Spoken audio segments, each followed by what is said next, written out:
Hi, this is Tammy and welcome to my channel. In today's video, I'm going to show you how to make these carrots and also how to sow carrots outdoors and get great germination.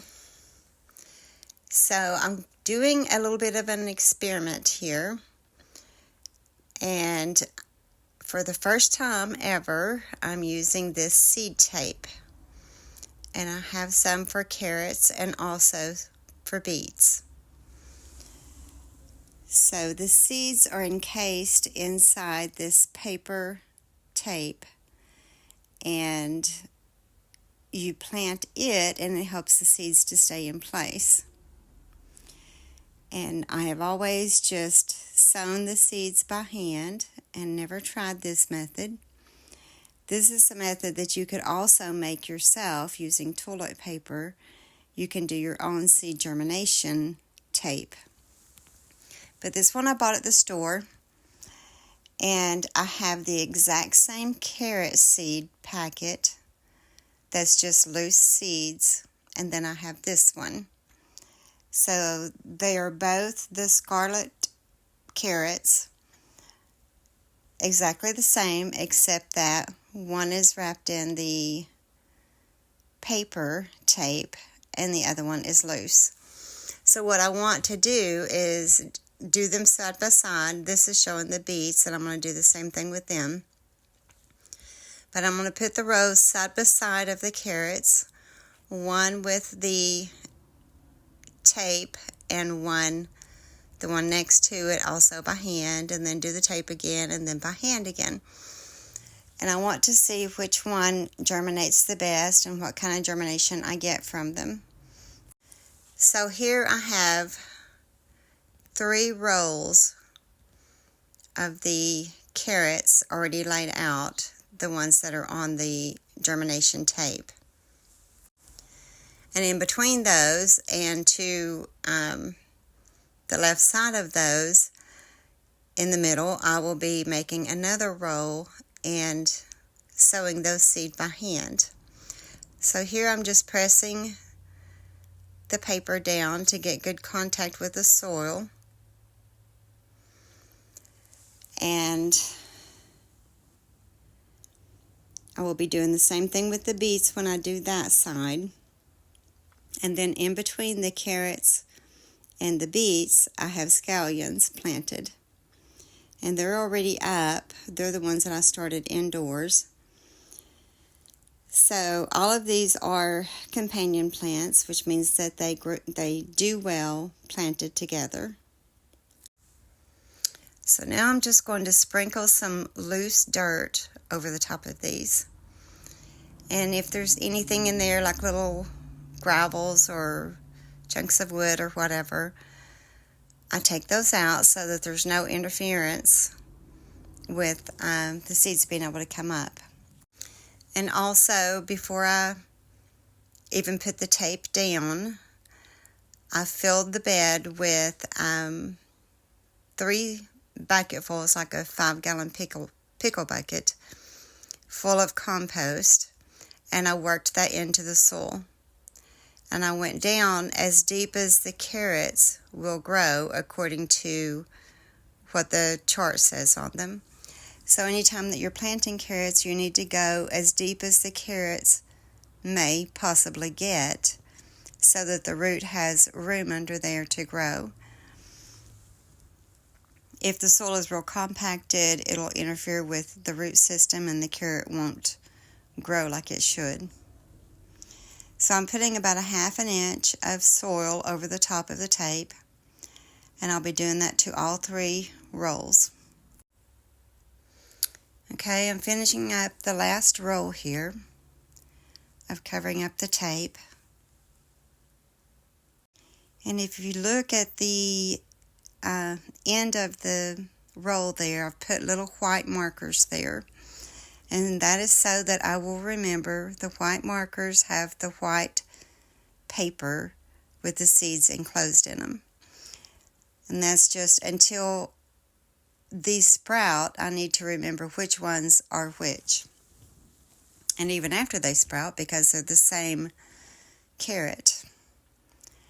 So in between those rows, I'm using this board to press down the soil enough to give me a line to see where to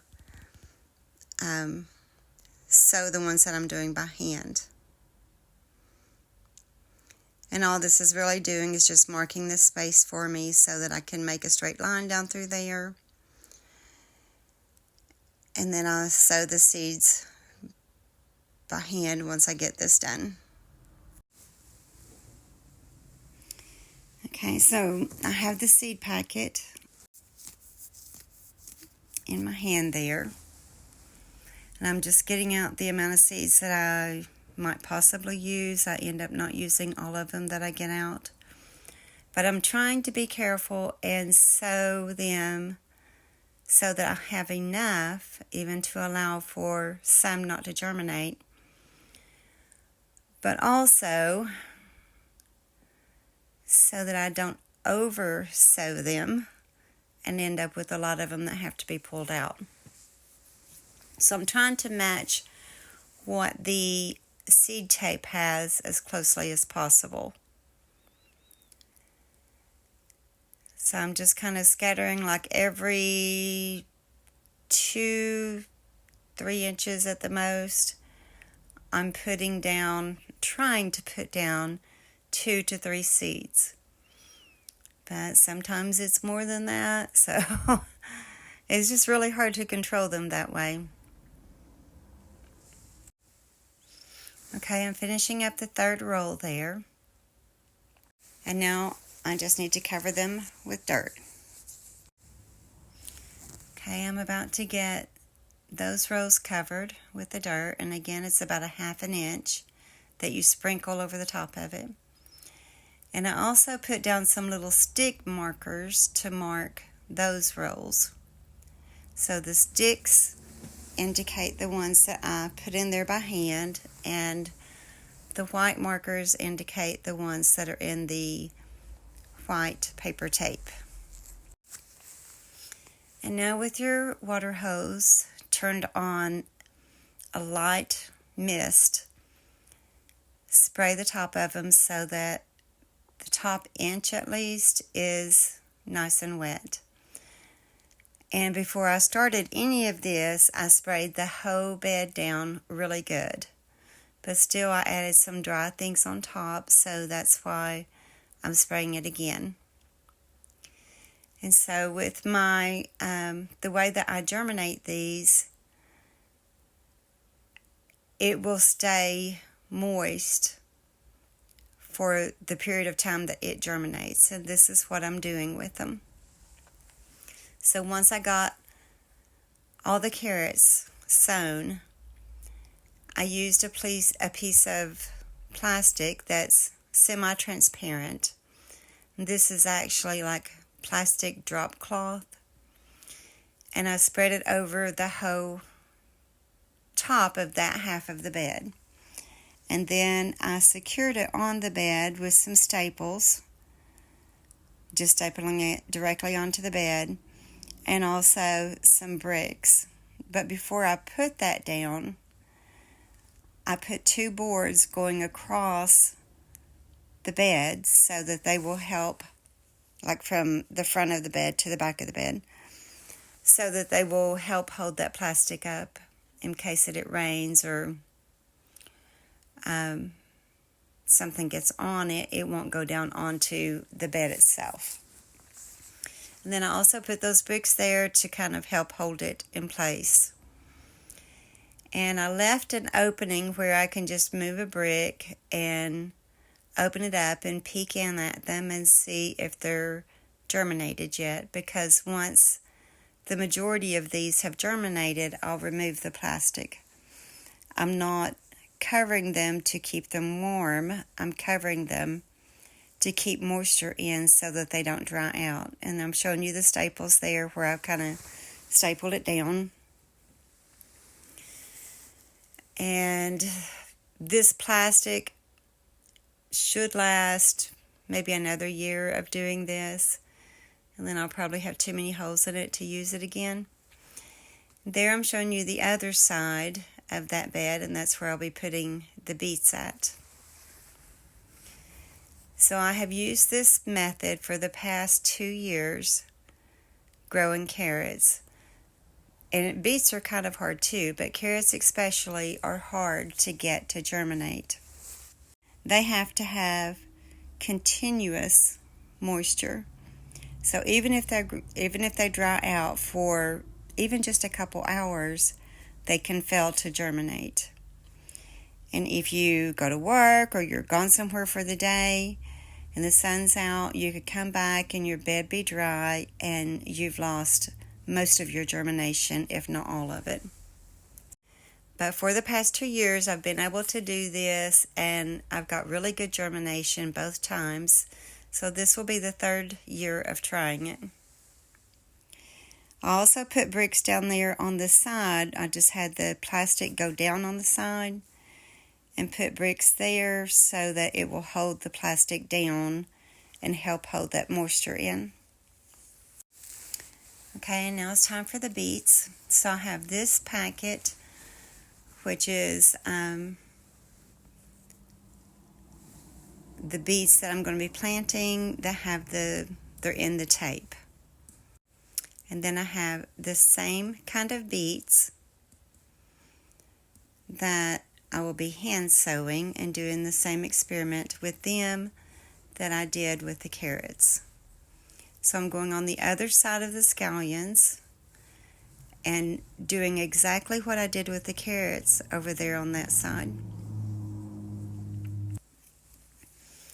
So make sure that you loosen the soil really good with the carrots and the beets before you start sowing the seeds. Keep it covered as much as possible, but still check on it every couple of days to see if they've germinated yet. There's my little friend. She follows me around everywhere outside. Wherever I'm at, she comes and lays there and watches me. So here I'm showing you some of the plants that I brought outside so they can enjoy a little bit of natural sun while I'm working in the garden. And these are the ones that I had started inside under the grow lights. So it's tomatoes and peppers that you're looking at there. And then these are a lot of the others that have been out in that hoop bed for a long time, probably a month now, close to it. And then the last video that I did planting the onions and the lettuces, this is that bed. So the onions are beginning to green up some. They haven't gotten much bigger, but they are getting their green on them. And then the onion greens, the ones that are just the bulbs that I planted, they still look about the same as they did. They are looking like they're beginning to break out with some green. And then next to them is the radish, and I did 2 rows of radishes, and they're coming up really good. It looks like I got real good germination on those. And then the next one is Paris Island romaine lettuce, and it did really well. And then the next 2, there's some germination, but not great. But this very next one, the bib lettuce, I'm not even sure there's any germination on that one. And I didn't get germination off of that lettuce indoors when I planted them under the light either. So I think there might be something wrong with that pack of seed. Anyway, there's a little bit there on that last one, and that's it on those.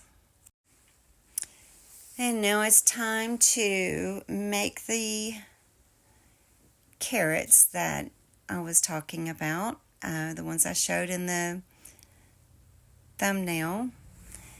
And they're just very easy to make and very quick to make. So this is some white fabric that I'm showing you the measurements the measurements on. And I'm showing you two different ways of doing this. Still gets the same carrot as far as the way it looks, but a little bit different in the way that I did them. So on this white one, I just fold it in half here, and actually I do this on the white and the orange ones.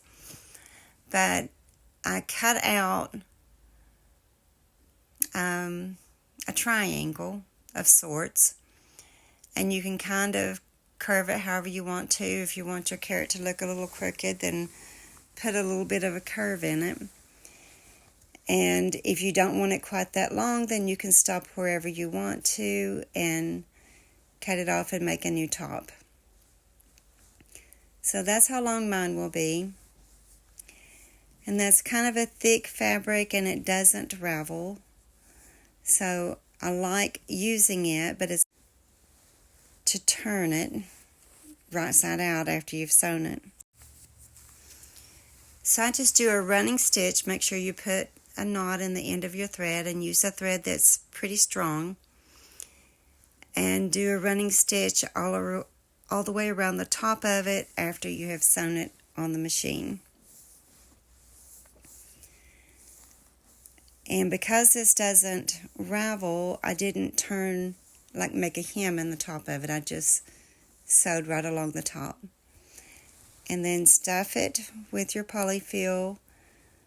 Put a dab of hot glue in there. And put whatever you're using for your carrot tops. Just stick them down in there. And then pull those strings together. You'll have a string on each end. And pull them together and tighten them up and tie them off and tie it a couple times.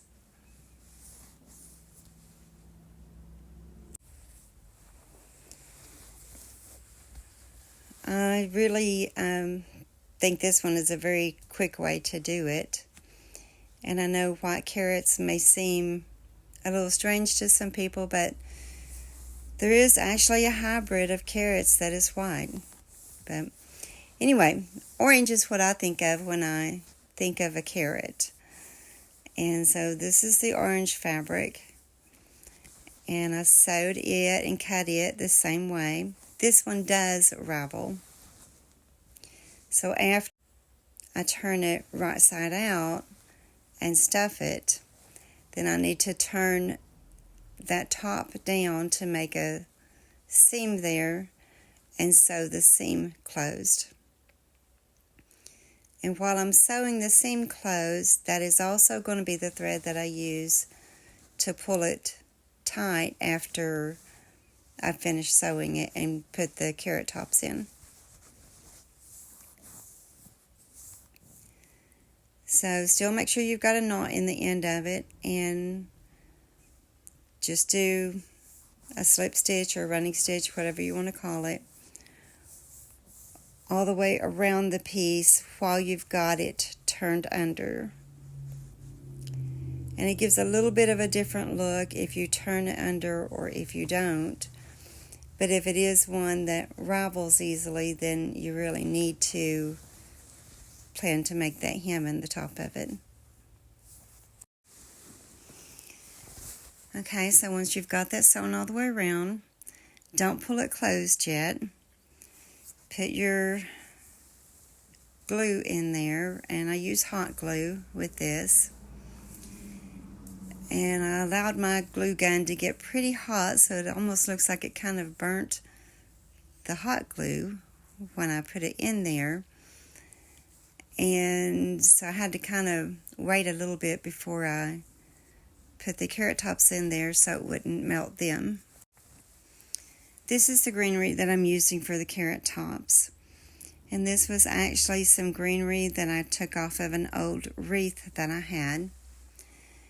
So I'll pull those bottom leaves off because they're too big to resemble carrot leaves anyway, and because I need a stem to stick down into the carrot.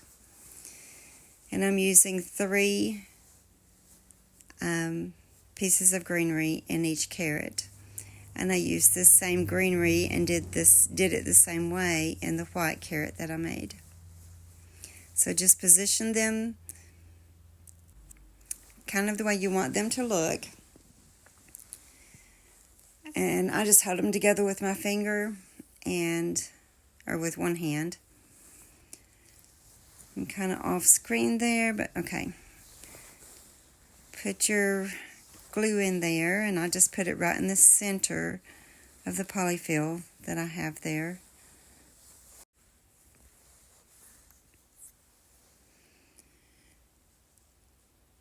See how dark that looks? I think I let it get too hot. So anyway, put your greenery in there and try not to let your hot glue gun get that hot.